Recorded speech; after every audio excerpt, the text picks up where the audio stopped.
Tetap menggelar sekolah tatap muka meski ada temuan Kemendikbud. 25 sekolah di Jakarta jadi klaster penyebaran COVID-19.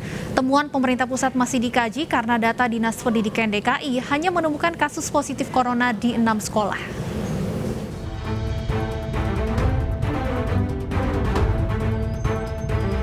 Kegiatan belajar mengajar secara tatap muka di Jakarta tetap berlangsung di SMA Negeri 25 Jakarta meski ada satu guru terkonfirmasi corona. Pihak sekolah menganggap kondisi saat ini aman karena semua guru, pegawai, dan siswa telah diswab PCR puskesmas. Apalagi peristiwanya sudah lewat hampir 2 pekan. Saat itu, sekolah sudah ditutup 3 hari. Pihak sekolah ya sudah kerjasama dengan Puskesmas Gambir untuk guru, TU, dan siswa yang bertemu dengan bapak yang positif tadi dilakukan swab semua ternyata negatif ya. Kami tetap menjaga protokol kesehatan sehingga tidak ada terjadi penularan di SMA 25. Sebelumnya, Kemendikbudristek menyebut ada 25 sekolah menjadi klaster baru penyebaran corona di Jakarta. Data ini berbeda dengan Dinas Pendidikan DKI Jakarta yang bilang hanya 6 sekolah ditemukan kasus positif corona.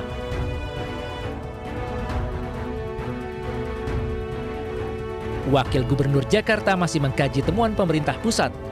Karena katanya bisa saja klaster penyebaran bukan berasal dari sekolah, tapi dari rumah. Sekolah tatap muka tetap digelar, malah akan ditambah lagi dari 600 menjadi 1.500 sekolah di bulan September ini.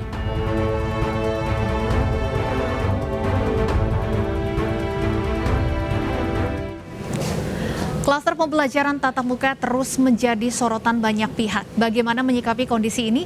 Sudah hadir bersama kami pengamat pendidikan Indra Charismiaji dan anggota Komisi E DPRD DKI Jakarta Oman Rohman Rakinda. Selamat malam Pak Oman dan Pak Indra. Baik, saya ingin ke Pak Oman terlebih dahulu. Pak Oman, ada perbedaan temuan data, temuan Kemendikbud ada 25 sekolah di Jakarta yang menjadi klaster penyebaran COVID-19. Sementara data dari Dinas Pendidikan DKI hanya menemukan kasus positif di 6 sekolah. Apa menurut Anda yang menyebabkan adanya perbedaan data ini? Ya sekali lagi kita harus uji kedua data ini. Apakah yang dari disampaikan ke Kemendikbud yang benar atau karena data kami di Pemprov DKI. Yang jelas yang dimaksud kita hanya 6 itu, yang kasus ditemukan di sekolah itu 6. Dan itu pun sebelumnya gini, kita optimis di Jakarta bisa melakukan PTM dengan sebaik-baiknya karena semua sekolah itu sudah di asesmen bahkan 2 kali dari sejak April, kemudian kemarin mau buka lagi kita asesmen lagi. Saya sendiri turun untuk kunjungan langsung melihat kesiapan sekolah-sekolah dengan standar protokol kesehatan yang baik, dengan sistem pembelajarannya juga kan PTM-nya sangat terbatas hybrid. Jadi hanya separuh siswa yang hadir di sekolah, kemudian itu pun hanya 1 minggu dan tidak ada transaksi kertas antara pengajar dengan siswa itu. Kertas pun tidak bertukar karena mereka tetap tugas dan sebagainya tetap menggunakan gadget. Baik. Jadi begitu. Ya, poinnya memang protokol kesehatan sudah diterapkan secara ketat. Saya ingin ke Pak Indra. Pak Indra, faktanya meskipun ada perbedaan data, tapi klaster COVID-19 di pembelajaran tatap muka bukan hanya terjadi di Jakarta saja. Apakah perlu kita menghentikan terlebih dahulu pembelajaran tatap muka ini untuk evaluasi atau menurut Anda seperti apa? Ya, jadi kalau menurut saya tadi nggak ada bedanya. 6 sama 25 itu sama-sama klaster.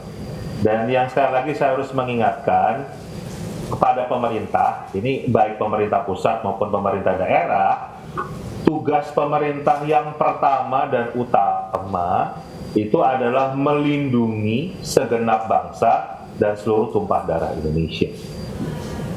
Jadi kita ini harus dilindungi, rakyat ini jiwanya harus dilindungi.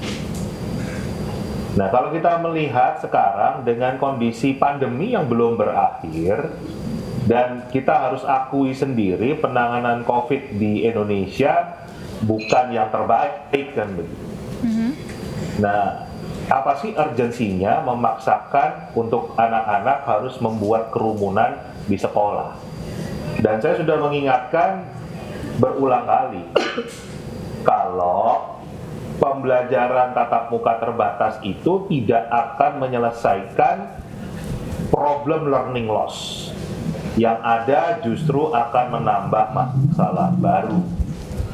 Karena PTM terbatas itu tidak sama dengan PTM.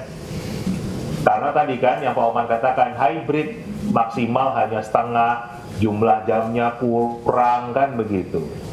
Jadi ini semua dilakukan sepertinya karena desperasi ya kan gitu, merasa udah nggak bisa lagi. Padahal yang harus didorong adalah bagaimana pembelajaran yang berbasis teknologi, eranya kan udah era digital, itu menjadi efektif dan itu bisa dilakukan.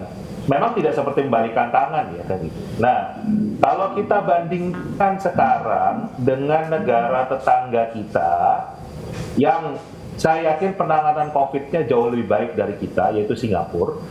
Singapura itu sekarang malah membentuk sekolah. Karena menurut mereka sangat berbahaya, ada 900 sekian anak yang terpapar COVID. Langsung sekolah semua satu negara ditutup. Baik. Kita malah mau buka sekolah kan begitu. Baik, Pak Nah, Oman. pertimbangannya apa? Itu yang harus kita pikirkan lagi. Baik, Pak Oman, silakan langsung ditanggapi. Mau 6 ataupun 25, faktanya tetap ada kasus positif dalam pembelajaran tatap muka. Betul ya, seperti itu Pak Indra. Tapi kita harus dorong optimisme di lapangan. Artinya kita sudah berusaha untuk asesmen, menyiapkan sekolah infrastruktur, semua disiapkan agar tidak terjadi kerumunan. Dan kalau apa yang saya saksikan ketika turun ke lapangan, betul-betul diatur jarak dan sebagainya, kemudian sampai pulangnya juga diatur sedemikian rupa, kemudian betul-betul yang hadir di sekolah adalah tenaga guru dan tenaga pendidikan. Artinya kalau saya ini optimis dan perlu dibuktikan ini yang dimaksud tadi, apakah betul ini klasternya di sekolah atau di tempat lain, apa di rumah. Tapi memang ketika anak itu diantar dan sebagainya, ini yang harus kita evaluasi, karena tidak semua orang anak itu diantar, mungkin ada yang naik kendaraan umum dan sebagainya. Ini yang harus dievaluasi. Tapi kalau saya melihat di lapangan, kita optimis di Jakarta disiapkan betul, dan kalau ada yang lalai, nah ini harus segera di-cut, sekolahnya ditutup. Tapi sekolah yang bersangkutan saja, tidak semua PTM-nya di Jakarta gitu Pak Indra. Pak Oman, apakah kendala dalam hal infrastruktur teknologi ini masih menjadi kendala utama jika ingin menerapkan sekolah online secara full? Ya memang daya dukung teknologi kita harus ditingkatkan lagi ya. Kita lihat anak-anak yang mengikuti pembelajaran secara daring itu tidak harus bisa lebih menangkap ekspresi dari penjelasan dari guru, sehingga kan apa yang dijelaskan guru bisa ditangkap secara jelas. Nah ini memang perlu teknologi yang lebih baik lagi. Tapi selain itu ada yang ketinggalan dari Pak Oman. Baik, saya ke Pak Indra terlebih dahulu. Pak Indra, saya ingin tanyakan hal yang sama, bahwa kemudian kerap kali disampaikan sekolah online dikatakan tidak maksimal. Apa sebenarnya yang menjadi kendala dan apa sebenarnya solusinya untuk mengatasi kendala-kendala sekolah online ini supaya bisa maksimal?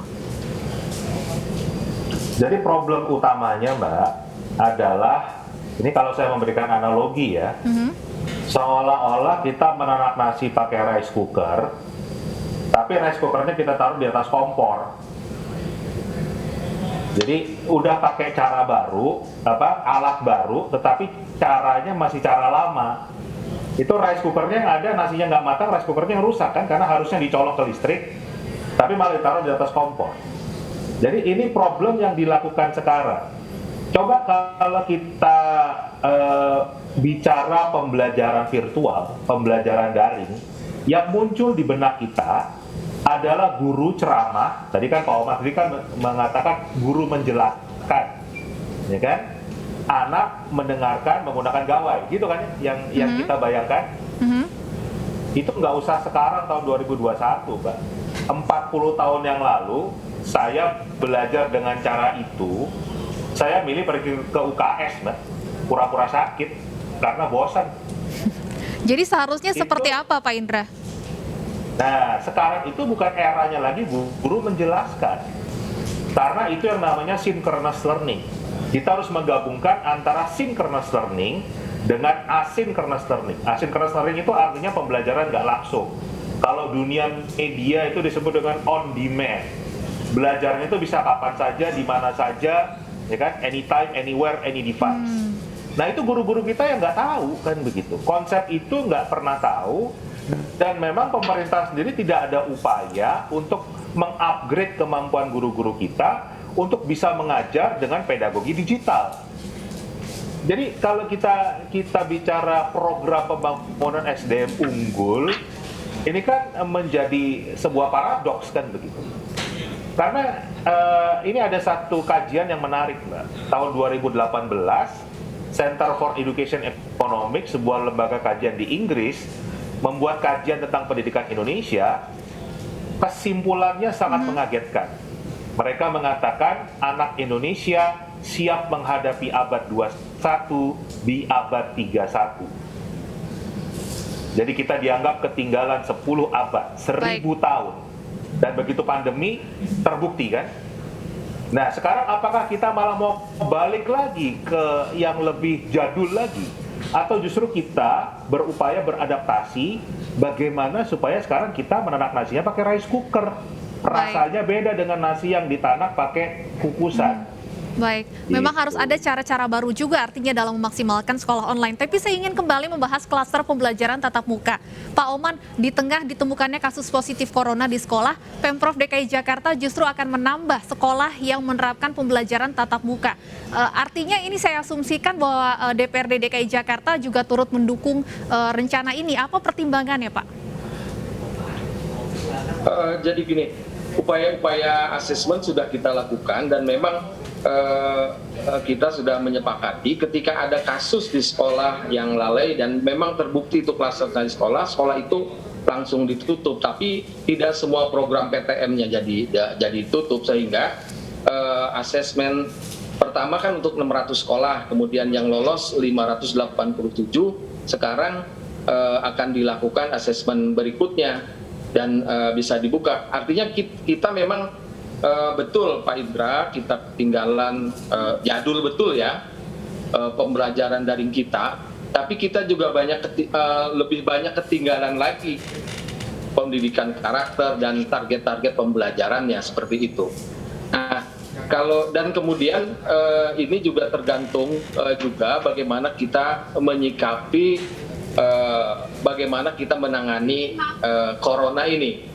Kan upaya-upaya 3M, 5M, 3T dan kemudian vaksin akan kita kejar terus. Insya Allah di Jakarta sejauh yang saya pantau tenaga pendidikan, guru itu di atas 89% sudah divaksin. Seperti itu, sehingga kita optimis untuk membuka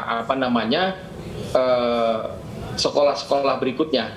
Gitu, Fani. Itu untuk vaksinasi tenaga pengajarnya. Kalau vaksinasi untuk siswanya sendiri, seperti apa progresnya di DKI Jakarta? Sama yang kita pantau di angka 89%-an. Baik, Pak Indra mungkin terakhir, bahwa kemudian tenaga pengajar dan siswa juga sudah divaksin, apakah ini bisa menjadi faktor untuk menenangkan begitu, supaya kiranya sekolah tatap muka ini bisa kembali digelar? Oke, ini saya bicara pengalaman pribadi ya, Mbak. Saya sudah divaksin 2 kali. Saya sangat menjaga protokol kesehatan. Tetap aja terpapar, tetap aja saya sekeluarga membuat klaster keluarga, sekeluarga kena. Jadi harus diakui vaksin pun tidak akan melindungi kita untuk tidak terpapar COVID. Itu pengalaman pribadi saya. Jadi memang kondisi sekarang itu masih sangat berbahaya. Angka mungkin yang harus saya berikan, yang pertama adalah 11.000. 11.000 itu adalah jumlah anak yang yatim piatu karena corona. Dan 1.250 adalah jumlah guru kita yang gugur karena corona. Mau ditambah sampai berapa banyak lagi kan begitu. Baik. Itu yang harus difikirkan, itu yang paling pertama ya. Nyawa ini tolong dihargai lah. Nyawa ini tolong dihargai. Yang kedua adalah kapan kita mau mengupgrade bangsa ini sehingga memang benar-benar bisa hidup berkompetisi di era digital. Kalau kita menyerah pada keadaan, menganggap kita harus kembali ke masa lampau, kenapa nggak sekalian diajarin aja cara berburu? Sekalian tanggung amat kan begitu. Kalau memang mau kembali ke masa lampau.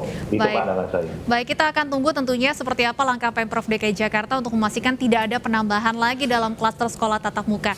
Terima kasih Pak Indra dan Pak Oman sudah bergabung bersama kami di iNewsroom. Selamat malam. Pemirsa, pelaku pembunuhan karena motif cemburu ditangkap polisi. Jangan kemana-mana pemirsa, kami akan perbarui informasi Anda usai jeda berikut.